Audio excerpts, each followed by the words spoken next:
सिंधुदुर्ग जिल्हा हा पर्यटन जिल्हा आहे। हा निसर्ग सौंदर्याने नटलेला एक जिल्हा आहे आणि या ठिकाणी 120 किलोमीटरचा समुद्रकिनारा लाभलेला आहे आणि एका बाजूला सह्याद्रीचा पर्वत आहे आणि या ठिकाणी जैवविविधता आणि येथील निसर्ग सौंदर्य राखण्याचं काम गावातील मंडळींनी केलं पाहिजे।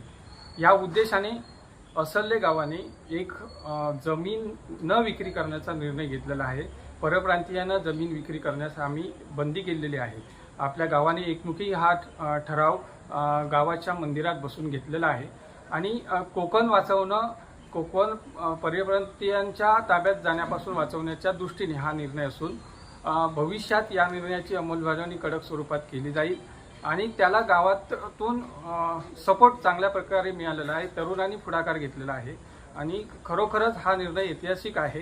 यापूर्वी दोडामार्ग तालुक्यातील कोलजर गावाने घेतला होता निर्णय आणि त्या अनुषंगाने त्यांच्या निर्णयाची अभ्यास करून आम्ही त्या धर्तीवर कणकवली तालुक्यातील असल्ले गावात हा असा निर्णय घेतलेला आहे आणि माझं आणि आमच्या सगळ्या सहकाऱ्यांचं मत आहे, आपल्या ज्या गावातील जमिनी आहेत त्या डेव्हलप झाल्या पाहिजेत, तिथे काजू बागा झाल्या पाहिजेत, कारण आमच्या गावातील अर्थव्यवस्था ही जास्त करून एक 50 ते 60% अर्थव्यवस्था काजूवर अवलंबून आहे। काजू आंबा बागायती आमच्या गावात आहेत आणि एका बाजूने पियाळी नदी गेलेली आहे, पाण्याची मुबलकता आहे, त्यामुळे त्या दृष्टीने आम्ही शेतकऱ्यांना प्रोत्साहन देत आहोत।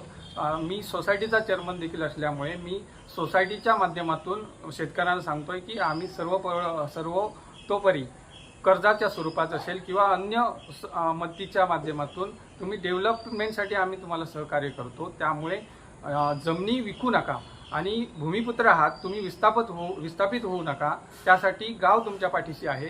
अशा पद्धतीचा आज काल आम्ही निर्णय घेतला आणि त्या निर्णयाचं स्वागत सर्व गावांमधून झालं आहे। बऱ्याच लोकांचे फोन आम्हाला आलेले आहेत की अशा पद्धतीचा निर्णय तुम्ही चांगला घेतला, जेणेकरून भूमिपुत्र गावातच राहतील, गावातच टिकतील आणि गावाचं गाव पण टिकेल। पारंपरिक लोककला असतील, पारंपरिक जे सण उत्सव असतील ते टिकवण्यासाठी मदत होईल अशी आमची धारणा आहे।